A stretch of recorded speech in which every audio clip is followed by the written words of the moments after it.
Hello दोस्तों, नमस्कार। India आजकल टीवी पर आपका स्वागत है। आज हमारे साथ में खास मेहमान हैं आध्यात्म के क्षेत्र से आचार्य प्रभाकर जी। तो मुंबई पधारे हैं और ये हमारा सौभाग्य है कि हम उनके साथ में हैं। तो उनसे हम बात करेंगे थोड़ा आध्यात्म के क्षेत्र, थोड़ा जीवन के क्षेत्र पर, और उनका जो यात्रा है वो किस विषय में है उस बारे में वो बताएंगे। तो गुरु जी नमस्कार, स्वागत है आपका हमारे चैनल इंडिया आजकल पर। मुंबई किस तरह से आपका आगमन हुआ, प्लीज बताएं। मुंबई में एक ओशो के पुराने सन्यासी हैं, श्री देवकी नंदन जाजोड़िया। उन्होंने मुझे निमंत्रित किया 15 अगस्त को। ध्यान सत्संग उन्होंने रखा और उसका संचालन करने के लिए मुझे बुलाया। तो उन्हीं के निमंत्रण पर मैं मुंबई आया। कल 15 अगस्त को गोकुल धाम परिसर में उन्होंने सत्संग का आयोजन किया था, जिसका संचालन मैंने किया। ध्यान क्या है, ध्यान का महत्व क्या है, ध्यान करने से क्या लाभ है वगैरह मैंने सभी मित्रों को समझाया और ध्यान का प्रयोग भी करवाया। कुछ प्रश्नोत्तर कार्यक्रम भी हुए। कार्यक्रम में कीर्तन भी हुआ, उत्सव भी मनाया गया। मैं चूँकि मुंबई में पहले भी आता जाता रहा हूँ, तो आने के बाद कार्यक्रमों का एक सिलसिला आरंभ हो गया। बहुत बढ़िया, अच्छी बात है, अच्छी बात है। तब कल 17 अगस्त को भाईंदर में एक ज्ञान ध्यान सत्संग रखा गया है। अच्छा। स्वामी विवेकानंद जी के नाम पर एक यहाँ सभागार है भाईंदर में। वहीं सत्संग का आयोजन किया गया है। आयोजन करता है हमारे स्वामी रमेश पाटीदार जी। उन्हीं के सौजन्य से यह कार्यक्रम हो रहा है। जी। ऐसा कर सकते।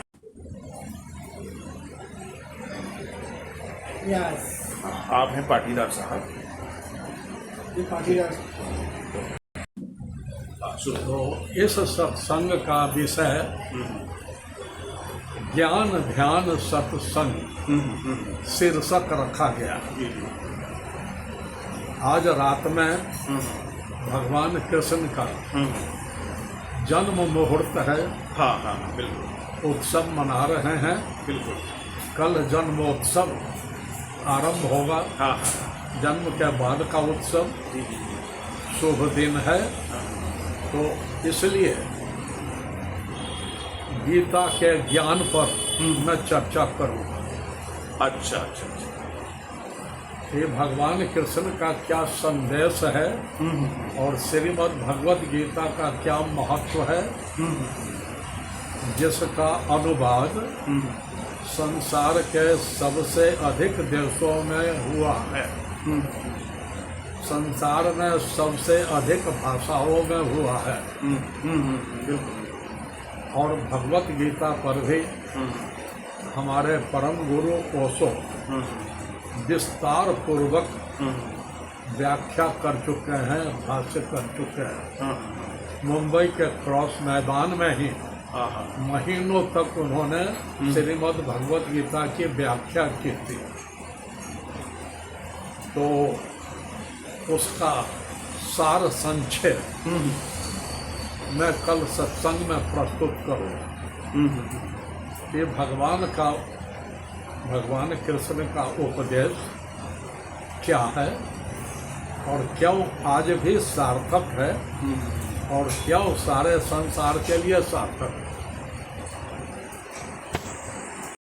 तो भगवान कृष्ण का उपदेश तो वही है जो कुरुक्षेत्र में युद्ध के मैदान में उन्होंने अर्जुन को कहा, बताया, समझाया। तो श्रीमद् भगवद गीता में उसी का वर्णन 18 अध्याय में है। बिल्कुल। 750 श्लोक है, 750 श्लोक है। अलग अलग योग में लोग बांटकर उसे बताते हैं।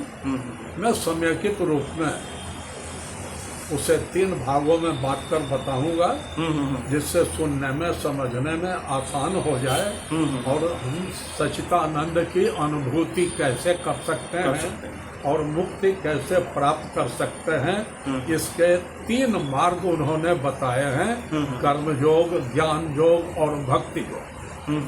इन तीनों पर मैं प्रकाश डालूंगा और तब फिर समय के अनुसार ध्यान का भी थोड़ा प्रयोग कराऊंगा। कि ध्यान है क्या,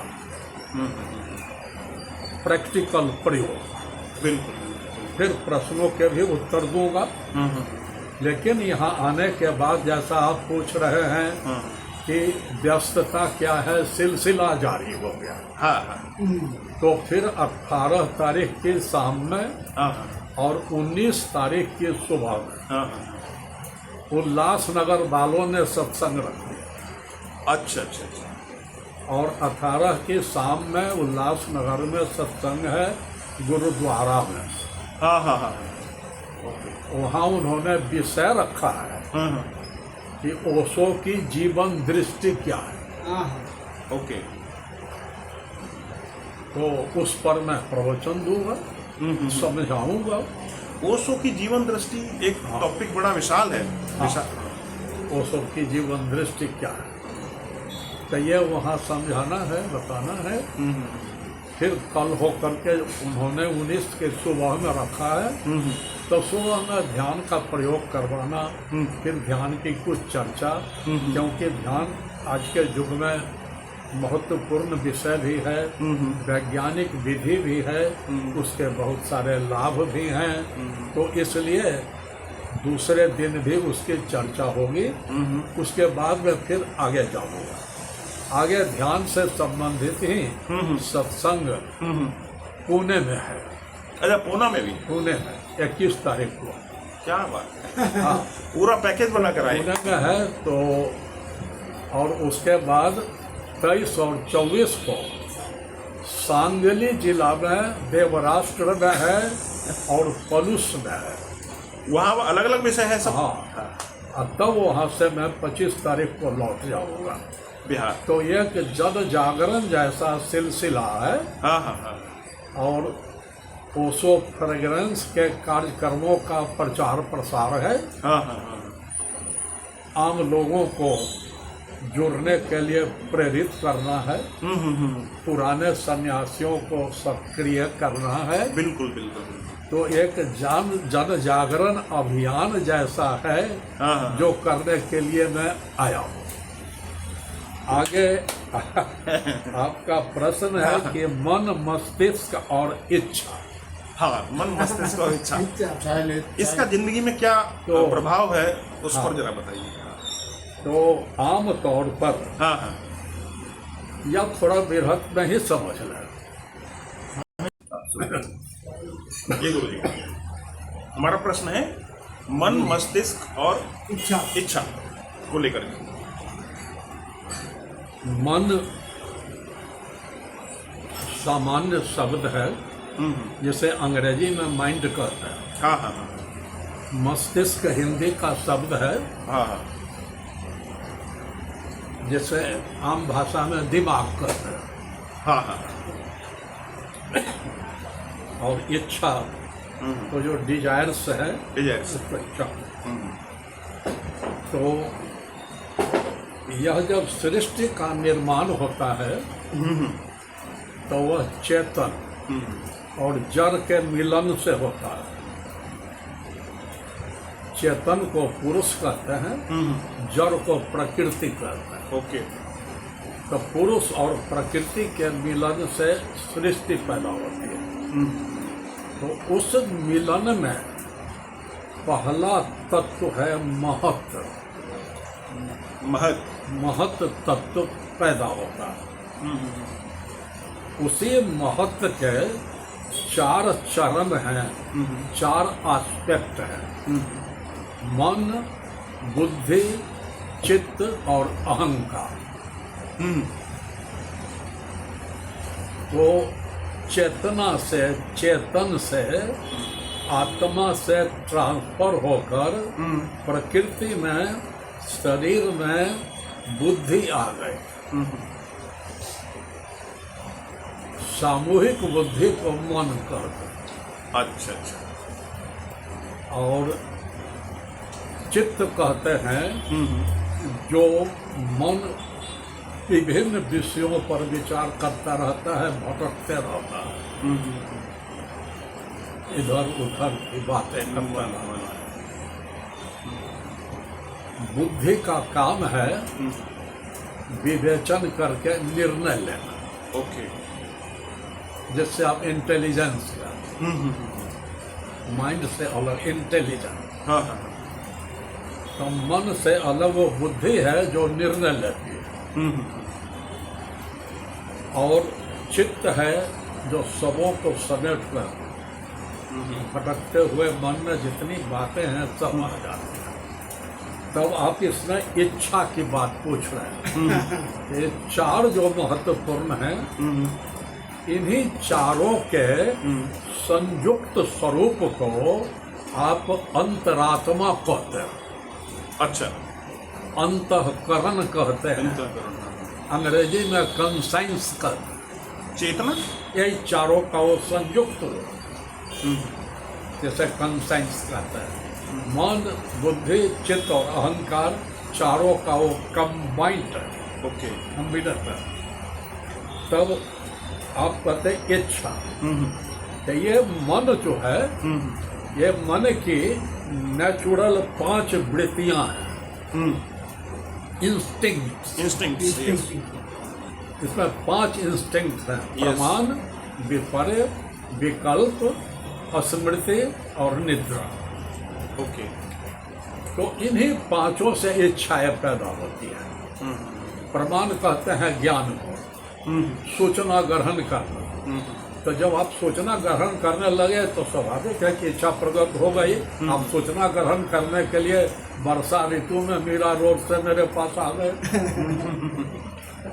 बिल्कुल बिल्कुल। इच्छा पैदा हो गई। तो इन वृत्तियों के कारण मन में इच्छा पैदा हो। ओके। फिर काम, क्रोध, लोभ, मोह, ईर्षा, द्वेष में अलग अलग आप के व्यक्तित्व में वो छा जाते हैं, जिनको खतरित्व कहते हैं। तो वो इच्छाएं हैं कि ये सभी साधकों के लिए बाधाएं हैं। ओके। साधकों को इन सबों के पार जाना है। पार जाना है। ध्यान मन से पार जाने की विधि है। अच्छा। अमन की अवस्था ध्यान है, मन नहीं है, नो माइंड। तब लेकिन हमको गुरुजी सांसारिक रूप से अगर समृद्ध होना है तो हमको इच्छा रखनी पड़ेगी। और वैसी स्थिति में हमें कौन सी इच्छा को आगे ले जाना है, कौन सी को छोड़ना है, ये कैसे डिसाइड करेंगे? ये जरा इस पर बताओ। तो सांसारिक जीवन में इच्छा की आवश्यकता है, और आध्यात्मिक जीवन में इच्छा का विसर्जन की आवश्यकता। बिल्कुल। 2 पार्ट। यस। आप सांसारिक जीवन जीते हैं, जीना चाहते हैं, तो आप में इच्छा होगी, तब आप आगे बढ़ेंगे, प्रगति करेंगे, उसको आप प्राप्त करने के लिए जोर लगाएंगे, बुद्धि का, शक्ति का प्रयोग करेंगे, तो सांसारिक प्रगति आपकी होगी। और साधना में जब इच्छा आएगी तो वो लंगर का काम करेगा। तो आप साधना में प्रगति नहीं कर सकते हैं। तो साधना का मतलब है, जो कृष्ण जी कहते हैं कि निष्काम हो जाओ, डिजायरलेस हो जाओ, इच्छाओं का विसर्जन करो। गौतम बुद्ध कहते हैं कि इच्छाएं कभी न किसी की पूरी हुई है और न हो सकती है। बिल्कुल। वो दुष्पूर है, इसलिए उसका त्याग करो, विसर्जन करो। तो ये आध्यात्मिक बात है। संसार में आप सही कहते हैं कि इच्छा की आवश्यकता है। सांसारिक जीवन में उसकी आवश्यकता भी है, उसका महत्व भी है। महत्व भी है। आगे आप पूछ रहे हैं कि आत्मा परमात्मा का जीवन में क्या महत्व है। आत्मा परमात्मा ही जीवन है, महत्व का प्रश्न वही है, बाकी तो कुछ है नहीं, बाकी तो माया है, बाकी तो धर्म है। माया का मतलब एवर चेंजिंग। नहीं, जो सांसारिक व्यक्ति है वो चाहता है कि उसको धन संपदा मिले, मान सम्मान मिले, भगवान में, ईश्वर में, आत्मा परमात्मा में उसकी रुचि नहीं है। वो ध्यान समाधि नहीं करना चाहता, वो पूजा पाठ करता है वो इसके लिए। तो वो जो आप कह रहे हैं, हाँ, तो वही मन है, इच्छा है, वो चाहता है। हाँ, वो चाहता है। आत्मा को उससे कोई मतलब नहीं है, आत्मा की कोई इच्छा नहीं होती है, आत्मा का कोई कर्म नहीं होता है। आत्मा आपके मूल स्वरूप में है, लेकिन वह उपस्थित एनर्जी के रूप में है, साक्षी के रूप में है। वो किसी प्रकार का कोई इंटरफेरेंस नहीं है, उसकी कोई इच्छा नहीं है, उसके कोई कर्म नहीं है। वो तो ईश्वर अंश जीव अविनाशी चेतन अमल सहज सुख राशि। तो आत्मा क्यों, वो सब मन का खेल है। अच्छा, वो सब माया का खेल है। आत्मा जो आप कह रहे हैं परमात्मा, तो परमात्मा जो होल है, जो टोटल है, जो संपूर्ण, आप ब्रह्मांड कहें, सृष्टि कहें, उसका जो सारांश है, उसका जो संयुक्त रूप है, उसकी जो ऊर्जा है, उसकी जो शक्ति है, जो सार तत्व है, परम सत्य है, जो भी कहें आप परम तत्व है, वह परमात्मा है। और आत्मा उसी का एक कण है, पार्टिकल। जो पार्टिकल प्रकृति से जुड़कर जीवात्मा बन, और ये सांसारिक खेल में शामिल हो गया कि क्या होता है जरा देखें। और जब इससे मन पूरा हो गया या समझ गए कि अरे तो हम गलत फंस गए हैं, तब साधना और तब वापस जाने का प्रयास कितना, ये सब लगा। सब खेल से मन पूरा हो गया, इतने जन्मों तक रिपीट करके देख लिया, ये कर लिया, वो कर लिया, अब मूल स्वरूप में फिर वापस। तो वो आत्मा एक कण है, तो परमात्मा से नीचे जब पतन हुआ कहिए, तब आत्मा कण, और आत्मा से जब पतन हुआ तब चेतना, और वही चेतना महत तत्व जिसके 4 भाग। हाँ, तब और पतन हुआ तो मन, बुद्धि, अब ये अच्छा, बंटवारा, ये सब है, ये सब रूप। और इसीलिए जब वापस होना है तो फिर इसका त्याग, शरीर से मोह छोड़ो, तो इंद्रियों से मोह छोड़ो, तब मन के पार चलो, तब ध्यान करो, ये वापस। तो ये लीला क्यों, परमात्मा ये लीला क्यों करता है? हाँ, तो अंततः सारी आत्माओं की यात्रा है कि हम फिर से परमात्मा में वापस चलें। उसी को निर्वाण करते हैं, तो उसी को मोक्ष कहते हैं कि हम जहाँ से आए वहाँ वापस चले गए। तो गुरुजी ये परमात्मा लीला क्यों करता है? परमात्मा ये लीला क्यों करता है? हाँ, तो ये परमात्मा की लीला है। हाँ। अब ये सब धर्म या परमात्मा या आत्मा को हम रहस्य कहते हैं। रहस्य का अर्थ है जो कभी सुलझाया नहीं जा सके, जिसका कोई अंतिम उत्तर नहीं हो सके। राइट। तो हजारों वर्षों से इस पर विवाद करते आए हैं, बहस करते आए हैं, शास्त्रार्थ करते आए हैं। हाँ। और शास्त्रार्थ करते करते अब वो कहता है ईसाई कि हमारा भगवान अलग है, तो मुसलमान कहता है कि हमारा भगवान अलग है, तो हिंदू कहता है कि हमारा अलग है। ये सब भगवान हुए। तो ये भाषा है, संस्कृति है, अपना जीवन है, दृष्टिकोण है, ये सब यही माया है, ये सब लीला है। तो वो लीला है, लेकिन हमारे यहाँ कहते हैं कि जो वह जो परमात्मा है हाँ, तो वह तो एक है और निराकार है, चैतन्य है। तो अकेले मान लो लाख वर्ष हो गए, करोड़ वर्ष हो गए, तो उसकी मर्जी कहे, ग्रेस ऑफ गॉड का, उसकी कृपा हुई। तो वही मूल है हमारे धर्म शास्त्र में कि एको हम बहुश्याम, कि मैं अकेला हूँ अब बहुत हो जाता हूँ।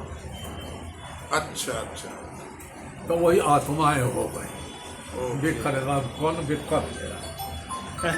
और जब आत्माएं हो गई तो वो प्रकृति से जुड़ गई, तब लीला आरंभ हो गया। आरंभ हो गई, ओके।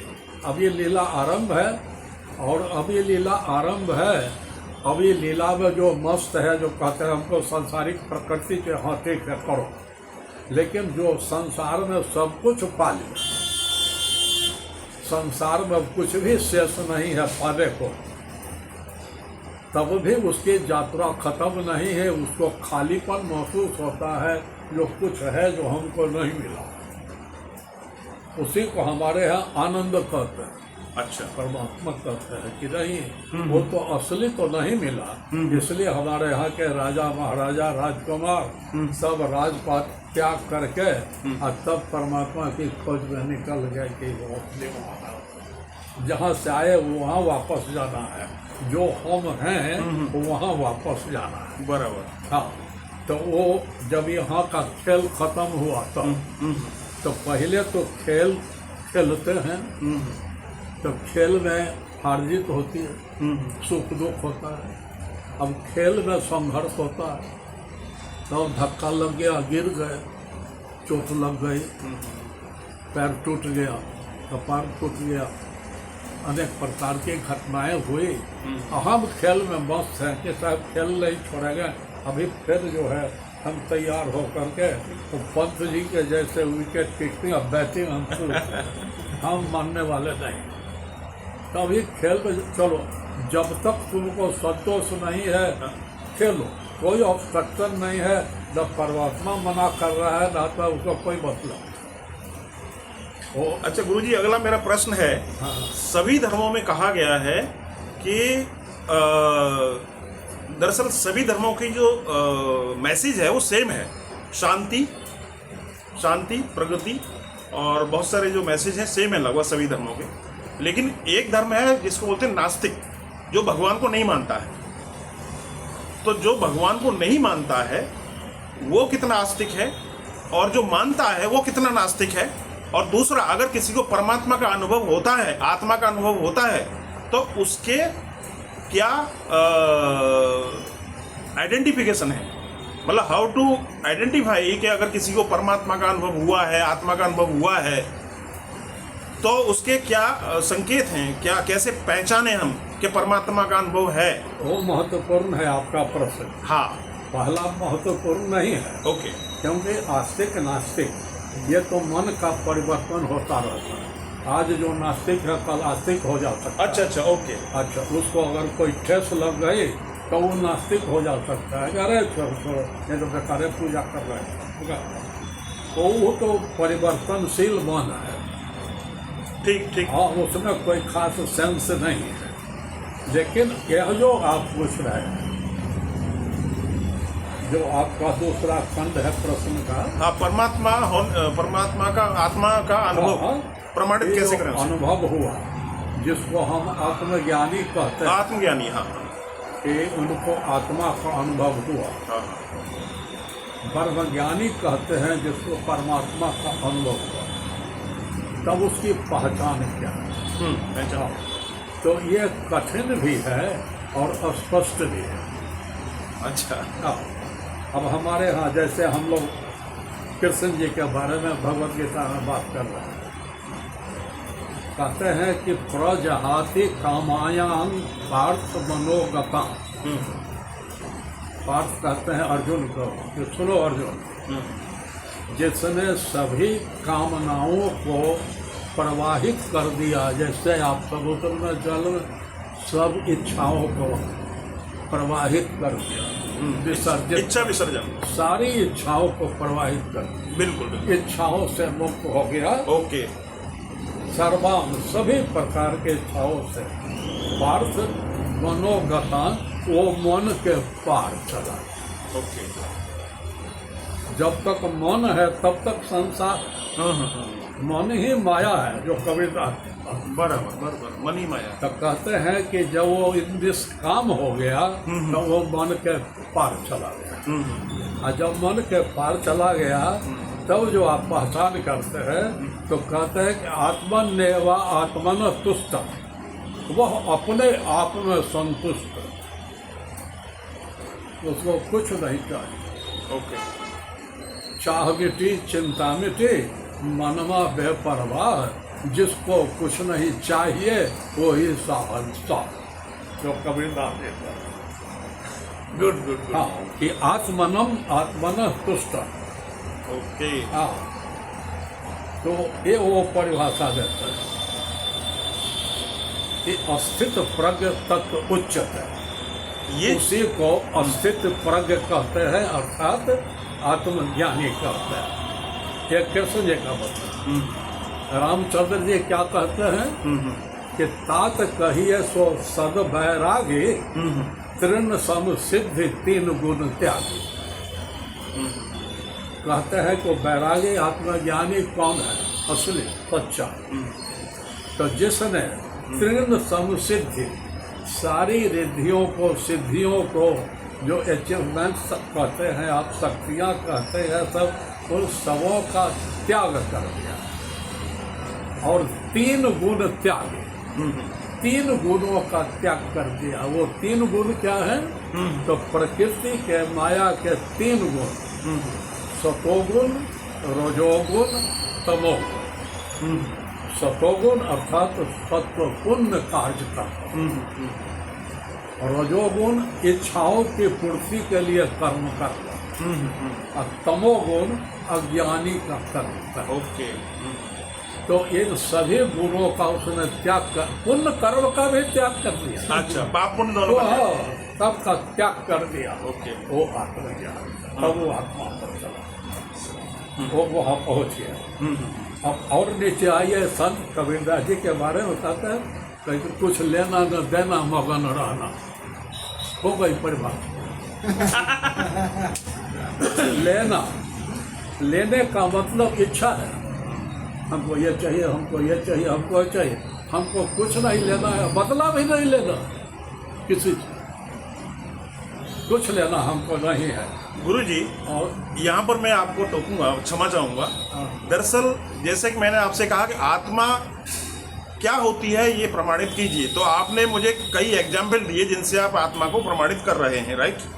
लेकिन जो वैज्ञानिक दृष्टिकोण वाला मेरा प्रश्न है वो ये है कि अगर आत्मा का अनुभव किसी को हुआ है तो वह प्रमाणित कैसे करे, उसके कुछ मतलब सटीक उसके कुछ उदाहरण होने चाहिए, कुछ कोई प्रक्रिया होना चाहिए ऐसा। नहीं, वो प्रमाणित नहीं करेगा, प्रमाणित नहीं हो सकता, नहीं करेगा और कर नहीं सकता है, इसलिए कि सबकी अपनी अपनी धारणाएं हैं। सारे मनुष्य मन के स्तर पर जीते हैं और सारे वैज्ञानिक मन के स्तर पर जीते हैं, बुद्धि के स्तर पर जीते हैं, और ये बुद्धि का विषय ही नहीं, ये रहस्य है, तो वो नहीं समझ सकते हैं, अब प्रमाणित नहीं किया जा सकता है।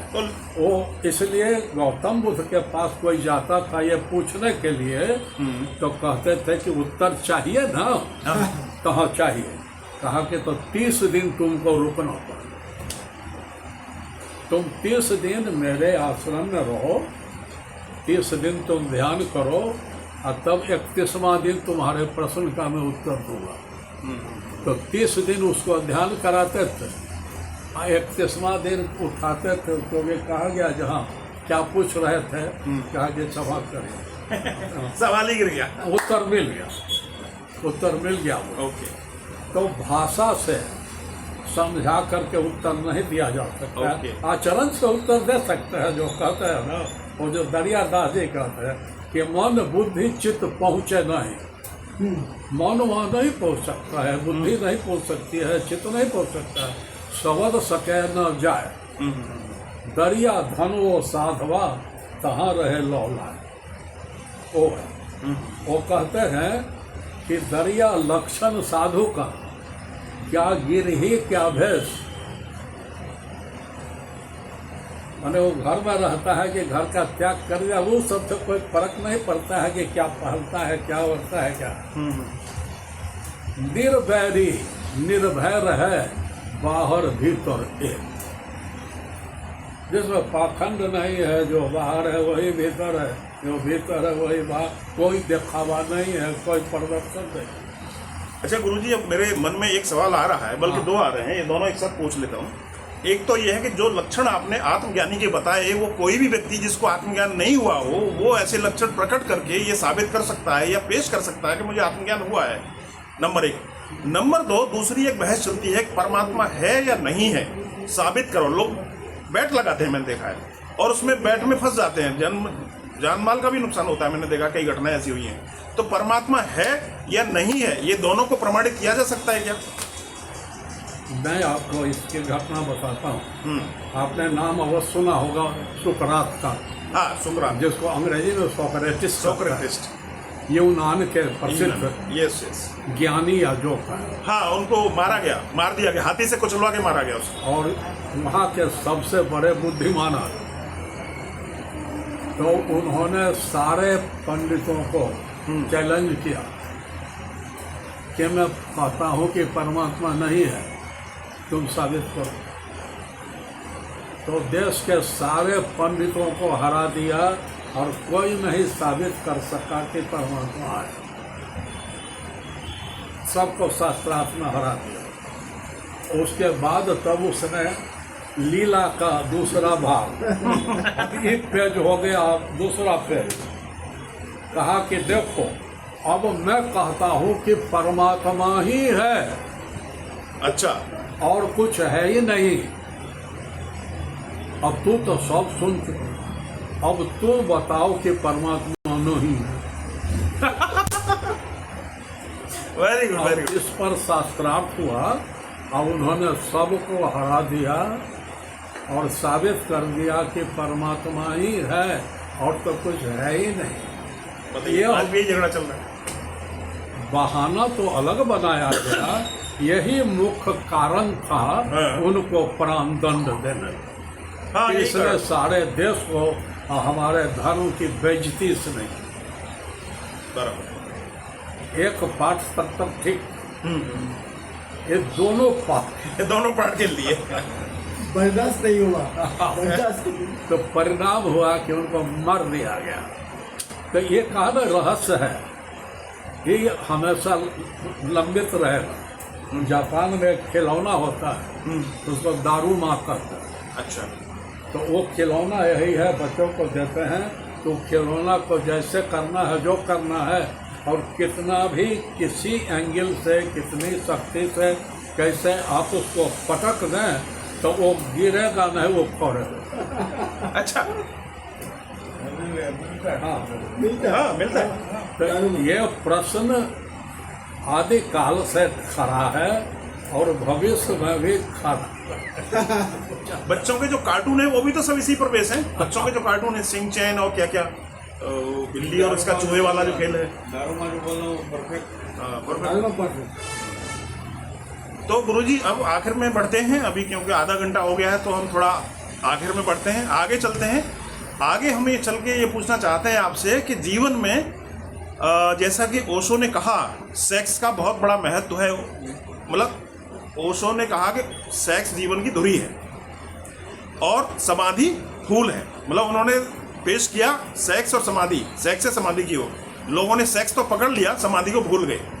आज भी लोग उसी में जी रहे हैं, सेक्स को ही पकड़े हुए हैं, लेकिन उसमें तरक्की नहीं कर रहे हैं, समाधि की ओर नहीं जा रहे हैं। तो ये कैसे संभव हो सकता है आम आदमी के लिए? आप क्या इस बारे में थोड़ा प्रवचन दें जरा, 2-4 मिनट। ओशो स्वयं कहते थे कि मुझ पर लोग इल्जाम लगाते हैं कि इन्होंने संन्यास को सस्ता बना दिया, और मैं कहता हूं कि संन्यास को मैंने कठिन बना दिया। अच्छा, क्योंकि अगर वो घर छोड़ देता, Right. परिवार को छोड़ देता, पत्नी को छोड़ देता, भाग जाता और जाके जंगल में तपस्या करता और वो सिद्ध भी हो जाता, ये तो आसान संन्यास आसन संन्यास, कि कोई डिस्टर्बेंस तो है नहीं, बराबर। सबको छोड़िए कर भाग पड़े। तब ये कौन सामर्थ्य की बात है? हाँ, तुम घर में रह के, बाजार में रह के बुद्ध बन के हमको बता, सारे डिस्टर्बेंस के पीछे। बहुत बड़ा तब हाँ, तब कहते हैं कि संन्यास को और हमने कठिन बना दिया कि ना, ये लिखे हुए हैं क्या? कि जब गौतम बुद्ध ज्ञानी हुए तो वापस घर गए, गांव गए, पिता से मिले, पत्नी से, बेटा था राहुल, थोड़ा बड़ा हो गया, तो पत्नी ने पूछा कि आप सोए छोड़कर भाग गए, हम सब बहुत दुखी हुए और 8 वर्ष के बाद आप लौटे हाँ, और कहते हैं कि आपको कुछ मिला है, ज्ञान मिला है या भगवान मिला है या क्या मिला है वो आप जानिए, लेकिन आपको कुछ मिला है। तो मैं आपसे पूछती हूँ कि जो आपको मिला है, तो यहाँ हमारे साथ ही आप घर में रहते तो वो यहाँ नहीं था, यहाँ आपको नहीं मिलता। तो बुद्धदेव ने कोई उत्तर नहीं। तो वो कहते हैं वो सो कि तुम भोग विलास करते हुए बुद्ध बन जाओ। बने हैं ऐसे लोग, बने हैं। जनक जी राजा भी थे और बुद्ध भी थे। हाँ हाँ, हाँ, लेकिन ये कठिन है। तो ओशो ने सचमुच कठिन बना दिया, और आप एक प्रकार से देखिए तो सहज भी बना दिया कि जब तक आपको संसारी माने जोड़वा का जीवन जब तक आप जी नहीं लेंगे, हाँ, हाँ, सांसारिक तृप्ति जब तक आपको नहीं हो जाएगी, तब तक फिर बंधन छूटना बड़ा मुश्किल है। तो चलो तृप्त हो ही जाओ, ये बात को खत्म करो। बस अपने आप झड़ जाएगा, तो छोड़ना नहीं पड़े, अपने छोड़। लेकिन अगर देखें गुरुजी, जिन लोगों को ज्ञान प्राप्त हुआ बुद्धा से लेकर के गुरु नानक देव जी और जितने भी संत हुए हैं, खासकर सूफी संत इस देश में, तो उनकी पृष्ठभूमि पर अगर नजर डालें तो क्या वो अमीर थे? जैसे कि बुद्ध तो राजा ही थे पहले से, तो वो लोग अमीर थे या गरीब थे? आप जो पूछ रहे हैं ये अपने आप में एक बड़ा सवाल है। मैं आपको एक सामान्य उसके पृष्ठभूमि बताता हूँ। ये जो विकासवाद का सिद्धांत हाँ है, आप पहले कीड़े मकोड़े थे, पशु पक्षी हुए, हाँ, फिर विकास करते हुए मनुष्य हुए, फिर मनुष्य में आप सैकड़ों हजारों जन्म जी चुके, फिर आप साधना करते हुए आप बुद्ध हुए। तो आपका इतिहास करोड़ों वर्षों का है, और वो 2 चैनल पर रिकॉर्डेड है। 2 चैनल? 2 चैनल। विज्ञान तो कहता है एक ही चैनल, लेकिन वस्तुतः 2 चैनल पर रिकॉर्डेड है, जो महर्षि पतंजलि करते हैं।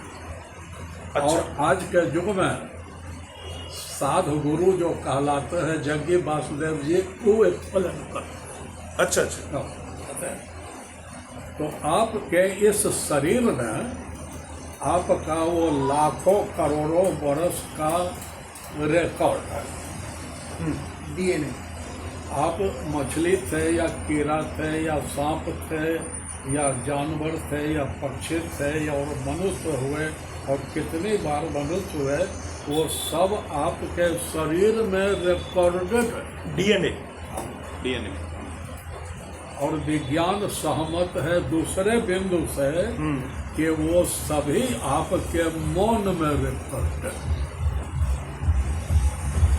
जिसको आप अचेतन मन कर गुड, राइट। और रिकॉर्डेड, उसको डिकोड किया जा सकता है, खोला जा सकता है। तो क्यों नहीं? इसलिए आप पूर्व जन्म देख सकते हैं, बैंक गियर में जा सकते हैं, बैंक गियर में जाओ। आप तो ये जो है, तो इस यात्रा के दौरान ओशो की लाखों यात्राएं अलग प्रकार की रही, नानक देव जी की अलग प्रकार की रही, गौतम बुद्ध की अलग प्रकार की रही।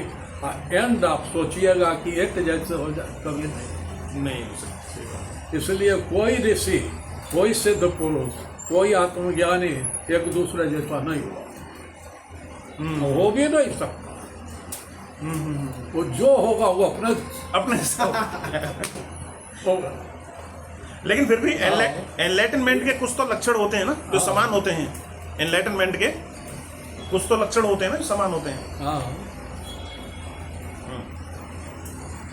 मैं आपको धन्यवाद बोलूँगा और आपको निमंत्रण दूंगा कि आपने ओशो को पढ़ा है, सुना है, देखा है, हाँ। तो आबे उनके अनुज हाँ हाँ स्वामी शैलेंद्र सरस्वती जी से जुड़े, हाँ हाँ उनकी देशनाओं को सुने, हाँ हाँ हाँ उनके व्यक्तित्व को आप टेस्ट करें और उनके प्रतिनिधि के रूप में जो आपके सामने मैं उपस्थित कर रहा हूँ, अच्छा, अच्छा। उसकी भी जांच पड़ताल करें हाँ। कि हमें क्या प्रामाणिकता है। हाँ हाँ हाँ और तब हमारे संदेश को आप भी फैलावे, हाँ। हमसे जुड़े, आप इस अभियान में सहयोग करें, नहीं, यही गुरुजी, आपसे निवेदन है। हम लोग तो अज्ञानी हैं, आम लोग हैं। ज्ञान लेने के लिए आपसे आएंगे तो आप टेस्ट नहीं करेंगे, आपसे आशीर्वाद लेंगे। तो रेगुलर समाधियां कहाँ हो रही हैं, ऐसा बताइए जरा कुछ। आप आए। अच्छा, कल 17 अगस्त को भयंदर में स्वामी विवेकानंद भवन में ज्ञान ध्यान सत्संग का कार्यक्रम है। सायंकाल 4 बजे से 7 बजे तक आपको प्रेम निमंत्रण है कि आप आकर भाग लें। वहाँ भी जो पूछना होगा आप पूछ सकते हैं। जो 3 दिनों का कार्यक्रम है, 6 दिनों का कार्यक्रम है, उसी की भूमिका तैयार करने के लिए मैं घूम रहा हूँ, अच्छा, यहाँ से वहाँ तक। और जब वह निर्धारित होगा कार्यक्रम, अच्छा। तब आपको अवश्य हम सूचित करें। इस क्षेत्र में जब निर्धारित हो, सोनीपत में जहाँ नया आश्रम बना है, हाँ, हाँ। रजनीश मंदिर, अच्छा रजनीश ध्यान मंदिर, तो वहाँ पर यह कार्यक्रम 6 दिन के 5-5 दिन के चल रहा है। तो वो कार्यक्रम आपको ये भेज देंगे व्हाट्सएप पर, हाँ हाँ वहाँ का कार्यक्रम। और इधर इस क्षेत्र में जो होगा वो बाद में आपको हम सूचित करें। ठीक है ठीक है ठीक है, बराबर है। तो गुरुजी आपने समय निकाला, हमारे लिए बहुत बहुत धन्यवाद। आपको भी बहुत धन्यवाद।